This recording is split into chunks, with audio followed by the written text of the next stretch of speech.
Hi friends, అస్సలాము అలైకుమ్. ఈరోజు మనం mutton గోంగూర curry చేస్తున్నాం. అందరూ చేసే ఆంధ్ర స్టైల్లో గోంగూర మటన్ చేస్తాం. దాన్ని ఇంకా టేస్టీగా ఎలా చేయాలో చూపిస్తాను. ఇప్పుడు స్టెప్ బై స్టెప్ చూసేద్దాం. ముందుగా స్టవ్ వెలిగించి ఒక ప్యాన్ పెట్టుకొని దాంట్లో ఒక 2 టేబుల్ స్పూన్ ధనియాలు, కొంచెం మెంతులు, 1 స్పూన్ జీలకర్ర, 4-5 లవంగాలు, కొంచెం దాల్చిన చెక్క వేసి ఎక్కువ కాకుండా దూరగా వేయించుకోవాలి. తరువాత ఇది మిక్సీలో వేసుకుని పౌడర్ చేసుకుని పక్కన పెట్టుకుందాం.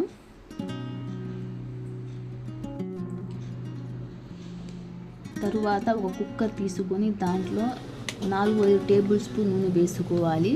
దాంట్లోనే 2 పెద్ద సైజు ఉల్లిపాయలు కట్ చేసుకుని వేసుకోవాలి. దాంట్లోనే 2 పచ్చిమిరపకాయలు, ఒక పెద్ద సన్నగా తరిగిన ఒక పెద్ద సైజు టమాటా వేసుకొని కొంచెం రంగు మారే వరకు ఫ్రై చేసుకుందాం. తరువాత దాంట్లో కొంచెం పసుపు, మీకు రుచికి సరిపడా కారం వేసుకొని దాంట్లోనే మేము ఫ్రెష్గా దంచుకున్న అల్లం వెల్లిపాయ పేస్ట్ వేసి కొంచెం పచ్చి వాసన పోయే వరకు ఫ్రై చేసుకుందాం. ఇక్కడ నేను 1/2 కేజీ మటన్ శుభ్రంగా కడిగి తీసుకున్నానండి. ఇప్పుడు ఈ మటన్ని మసాలాల్లో నూనెలో వేసుకొని నీళ్లు వేయకుండా ఒక 2 నిమిషాలు ఈ మసాలాలో ఫ్రై చేసుకుందాం.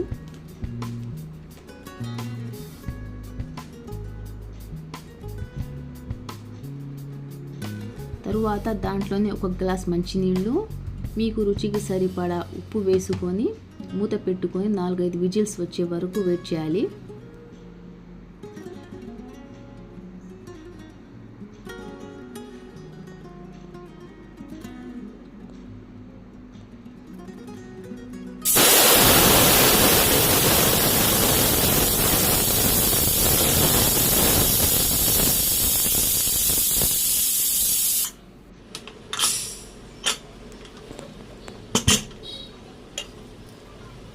ఇక్కడ నేను 6 విజిల్స్ వరకు ఉంచుకున్నానండి.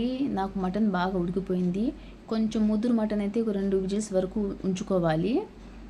ఇక్కడ ముక్క కూడా నేను చూపిస్తున్నాను, చూడండి ఎంత బాగా ఉడికిపోయిందో.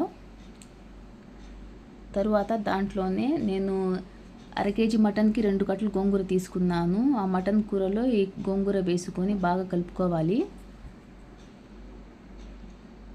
తరువాత మేము ముందుగా చేసి పెట్టుకున్న పొడిని కూడా వేసుకొని బాగా కలుపుకోవాలండి.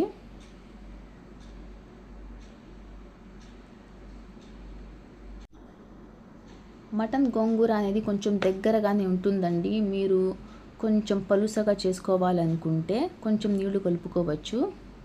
ఇంతేనండి, మటన్ గోంగూర రెడీ అయిపోయింది. మీరు ఈసారి మటన్ గోంగూర చేసేటప్పుడు ఇలా ఒకసారి ట్రై చేయండి, చాలా బాగా కుదురుతుంది. మీకు ఈ వీడియో నచ్చితే ఒక లైక్ చేయండి, సబ్స్క్రైబ్ చేసుకోండి. అల్లా హాఫీజ్. నెక్స్ట్ వీడియోలో మళ్ళీ కలుద్దాం.